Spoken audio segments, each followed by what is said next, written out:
Isang magandang umaga sa iyong mga kaibigan, kakilala, kapatid. Kayo po ay aking inaanyayahan sa aking bagong YouTube channel na kung saan ito pinamagatan kong Wisdom is Supreme. Sa umagang ito ay nais ko po kayong anyayahan na marinig nyo ang mga salita ng Diyos na kung saan ito nagbibigay sa atin ng kalaman at karunungan, at ito ay maging isang puhunan sa ating buhay kung saan ito ay mapapakinabangan natin upang ito ay maging isang gabay sa pang-araw-araw nating buhay. Bago tayo magsimula sa usapin ito ng pagpapala ng Diyos, ay nais ko muna tayong manalangin na mula sa ating mga puso. O dakilang Diyos, maraming pong salamat sa pagkakataong ito na binigyan niyo kami ng sapat na oras at ginhawa upang kami ay makarinig na salita mo na magbibigay buhay sa aming espiritual at maging sa aming kalakasan ng katawang lupa. Minsan po, O Diyos, dalangin namin na ikaw ang manguna sa gawain ito upang ang bawat isa ay magkaroon ng kaalaman, upang ang isang magkaroon ng tunay na pagpapala mula sa iyo, Diyos. Isang pa'y na nadalangin namin sa pangalan ng Panginoong Jesus. Maraming pong salamat, at minsan pa'y tunghayan na natin ang salita ng Diyos. Sa umagang ito ay nais ko dalhin sa inyo ang isang napakagandang bahagi o talata ng Diyos mula sa katuruan sa Biblia, sa aklat ni Mateo, kabanata 6 at talata 11. At ito'y alam natin.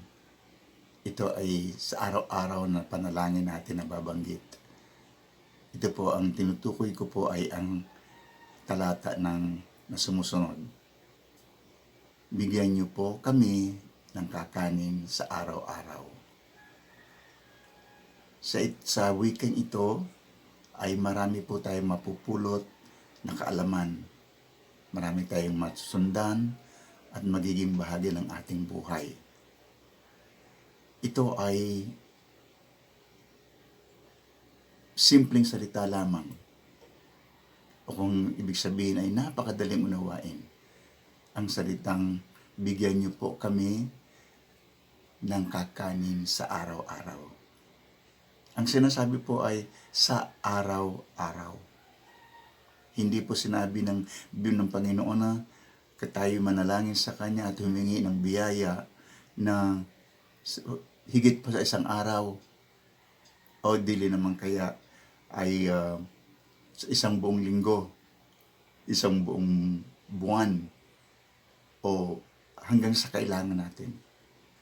Ang sabi po rito ay bigyan niyo po kami ng kakanin sa araw-araw. Ito po ang itinuro sa atin na dapat natin gawin upang magkaroon tayo ng magandang biyaya sa pang-araw-araw. Hindi sa isang linggo, isang buwan, o isang taon, o hanggang sa tayo humihinga. Ngunit ang sabi ng Diyos ay humingi tayo sa Kanya ng biyaya sa araw-araw. Napakasimpleng salita po, mga kapatid.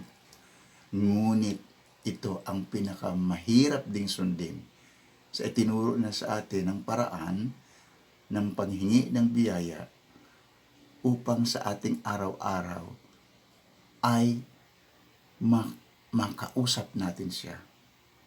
Sapagkat sa paghingi natin ng biyaya, ito'y nangangahulugan na tayo ay dapat na lumapit sa Panginoong Diyos. Hindi tayo dapat humingi ng kanino man ng biyaya sa mga tao. Sapagkat ang tao ay may limitasyon. Maaring bigyan tayo ng pansamantala, ngunit may hangganan. Ang sabi ng Diyos, lumapit lamang tayo sa Kanya. lumapit lamang tayo sa Kanya. Tayong mga nangangailangan at humingi tayo ng biyaya. At sa pagkakataong ito, sinasabi ng banal na aklat sa katuruan ng gospel na ito sa Mateo 6, talatang 11. Maliwanag po na sinabi na, bigyan niyo po kami ng kakanin sa araw-araw. At ito ay kanyang binigyang diin na humingi tayo ng pagkain, ng biyaya sa araw-araw lamang. Ibig sabihin, tayo'y dudulog sa Kanya ng may pananampalataya na sa araw-araw ay bibigyan na tayo ng makakain o anumang biyaya na hinihingi natin mula sa Kanya. Dito makikita natin ang kadahilanan na ang Diyos ay nanais niya na tayo ay makipag-ugnayan sa Kanya, makipagkwentuhan, humingi, manalangin, purihin, at magpasalamat sa araw-araw ng ating mga buhay. Subaybayan natin ang salitang ito. Bakit sinabi ng Diyos at ito ang tinuro sa atin na humingi tayo sa araw-araw? Give us this day our daily bread, pang araw-araw. Maliwanag na ito'y may dahilan. At sinasabi niya rito, kailangan nyo ng kalakasan. Kalakasan pisikal. Ito ay pagkain na magbibigay sa atin ng buhay. Ngunit ang pagkain ito na tinutukoy ng Diyos ay hindi lamang sa pagkain pisikal. Ito ay binigyan niya rin ng diin na mayroong tinatawag na pagkain espiritual. Sa oras na ito, bigyan natin pansin ang kahalagahan ng paghingi natin ng biyaya o pagkain sa araw-araw sa material munang aspeto. Bakit kailangan nating humingi ng pagkain sa araw-araw? Pang material, pang pisikal na pagkain. Ito ay may dahilanan upang tayo ay magkaroon ng malakas na pangangatawan. Sapagkat sinabi ng Diyos na ang ating katawan ay siya ring templo ng banal na Espiritu Santo, kung saan dito nananahan ang banal na Espiritu Santo. At dapat nating pangalagaan ang ating pangangatawan. At sa pamamagitan ng pagkain pisikal, tayo magagamit ng Diyos sa lahat ng kanyang hangarin para sa ating ikauunlad. Mga pagkain na gagamit sa araw-araw, sa ating pagkilos, maisakatuparan ang mga bagay-bagay para sa ating pisikal na pamumuhay. Ang ating kalusugan ay pangunahing dahilan kung bakit tayo humihingi ng pagkain sa araw-araw. Pagkain na magbibigay sa atin ng kalusugan upang magkaroon tayo ng kalakasan. Kalakasang magawa natin ang mga bagay-bagay sa buhay natin at sa bahay. Bakit tayo humihingi ng kalakasan? Iisa lang ang dahilan, upang tayo ay magamit sa mga gawaing pambahay, gawaing panghanap buhay, gawaing makalulugod sa mata at pananaw ng Panginoong Diyos. Sa bahay, karaniwan nating magagawa ang maglinis. Sapagkat sabi ng Diyos, ang ating katawan ay nangangailangan ng kalinisan. Kalinisan upang sa pagdulog natin sa Kanya ay mayroong tayong magandang maiharap, malinis, maayos, malusog, walang sakit, upang pagdulog natin sa Kanya ay makikita rin ng Diyos na tayo ay mayroong sigla at pasasalamat sa Kanya, na tayo'y buhay pa, may kalusugan, maganda, walang sakit, walang dinaramang sakit. Ito ang mga pangunahing dahilan upang tayo ay ganap na manampalataya na sa paghingi natin sa Diyos ng biyaya ay mapapakinabangan natin. Kailan natin mapapakinabangan ito? Sa gawaing bahay. Napakaraming gawaing bahay. Maalala ko tuloy sa oras na ito, ang gawaing bahay ay hindi lamang gawain ng isang babae o gawain ng isang ama.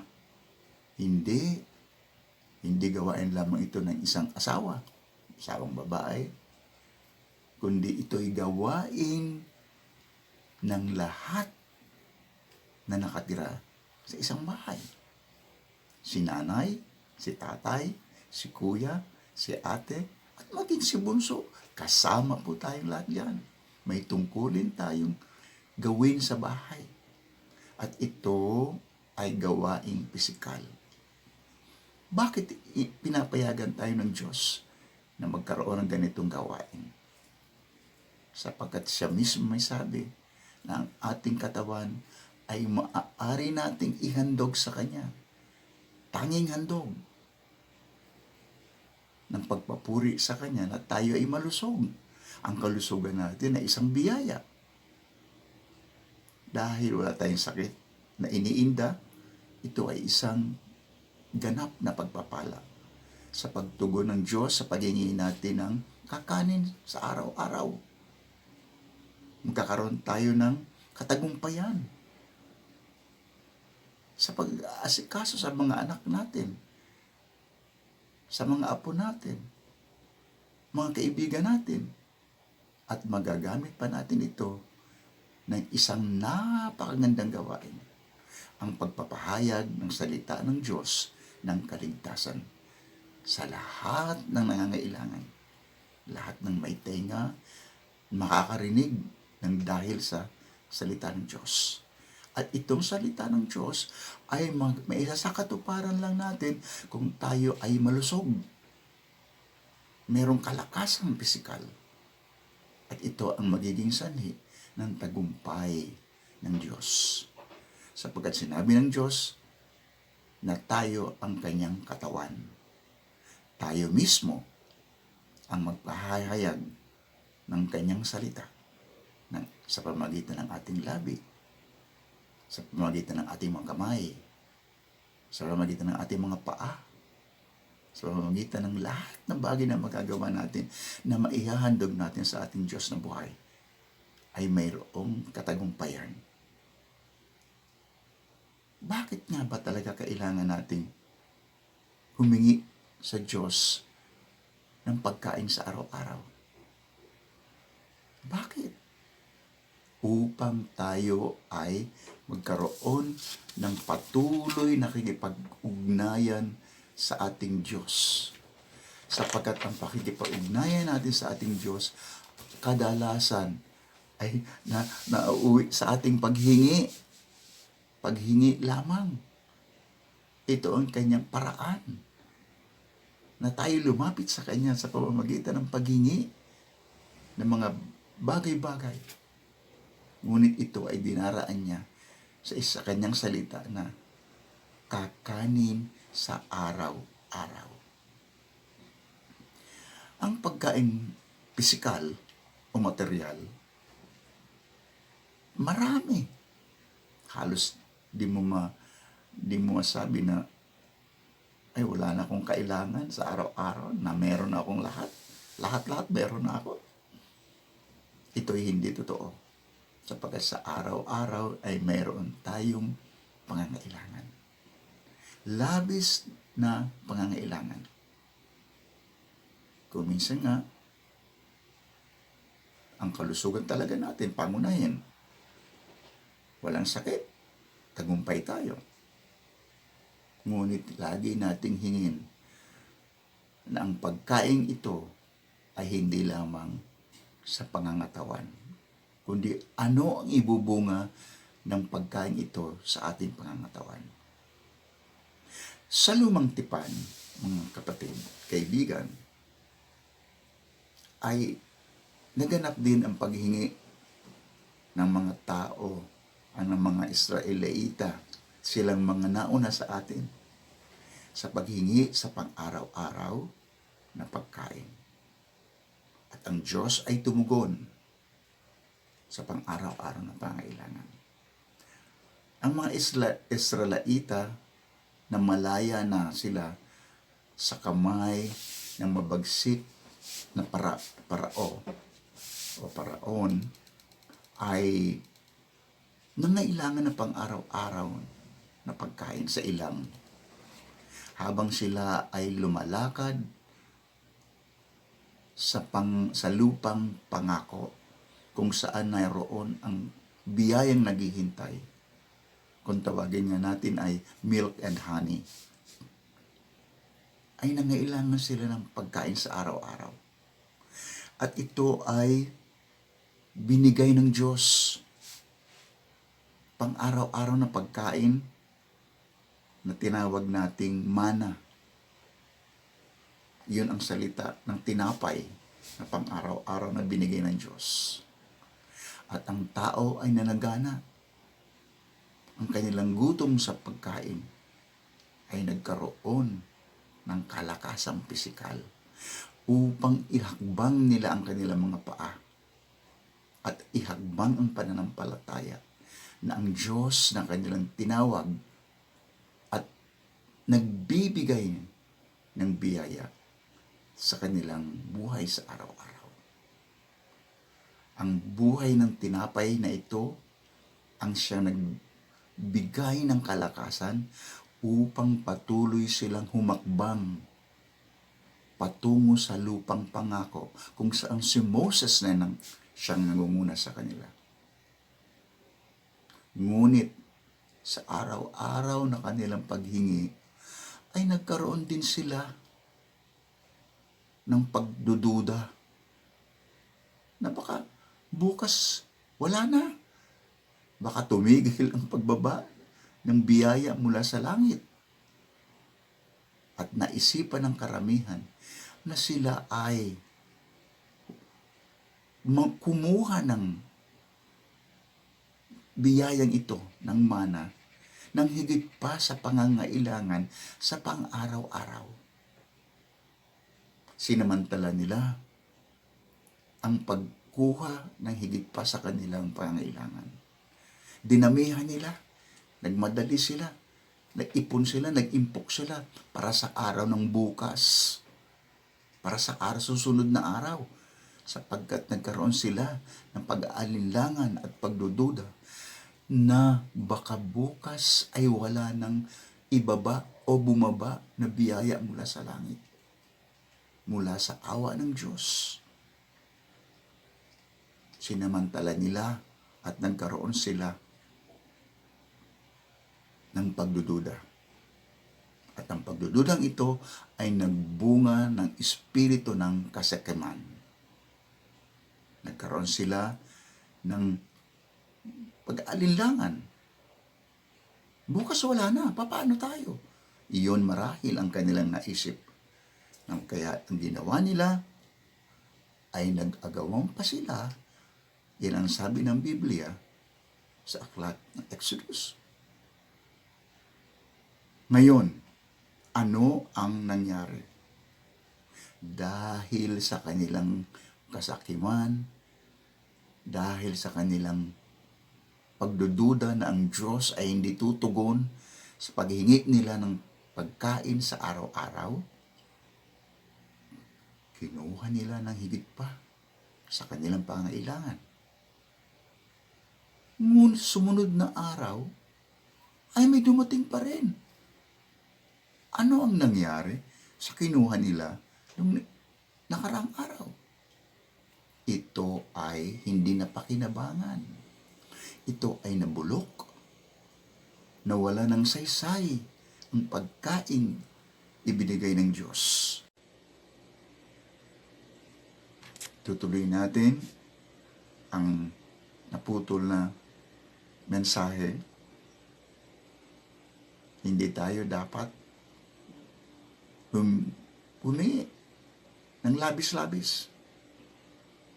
Yun lang pangangailangan natin. Kung minsan nga, mga pagkain sa bahay natin, hindi naman natin nauubos, natatapon. Mga gamit, ang daming nagagamit. Pero nawawala rin. Nawawala ng saysay. Ilang pares ba ng sapatos mayroon kayo? 2? O 2 na lang. 2 pares sa makatid. Ilang pares mayroon kang paa? 1 pares lang. Magagamit ba natin ng sabay-sabay ang 2 pares ng sapatos? Sa bakatid ay hindi po. Mga damit, hindi mo naman halos nagagamit sa araw-araw. Namimili ka ng gusto. Yung ayaw mo na isuot. Yan lang yan. Ano ang dapat gawin? Ito po ang dapat natin gawin. Merong nagaganap na hindi mabuti sa ating buhay. Ang nagiging makasarili. Akin, sa akin to, sa akin yan, sa akin yan. Lahat ng bagay na yan sa akin. Walang saysay na mayroon tayong akin.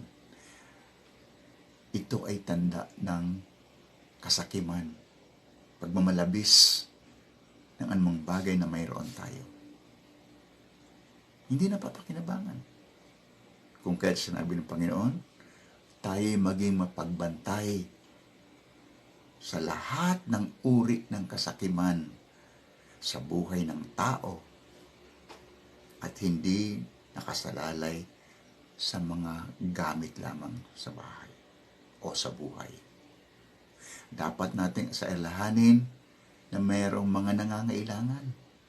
Kung minsan nga, nasasabi ko sa akin sarili rin, kapag ako'y nagdarasal ng bigyan niyo po kami ng pagkain sa araw-araw. Dinudugtungan ko po ng katulad na ito upang may maibigay naman kami sa mga nangangailangan. Napakaganda. Hindi tinuro ng Panginoon ang bahagi ng karugtong sinabi ko upang maibigay din kami sa mga nangangailangan. Ngunit ito isang likas na lumalabas. Isang katuruan na nagbubukal sa ating buhay. Aanin natin ang napakaraming biyaya, kundi naman natin ang mapakinabangan. Ito'y dapat nating ipamigay din sa mga nangangailangan. Kaya nga sabi ng Diyos, mahalin mo ang iyong kapwa tulad ng pagmamahal mo sa iyong sarili.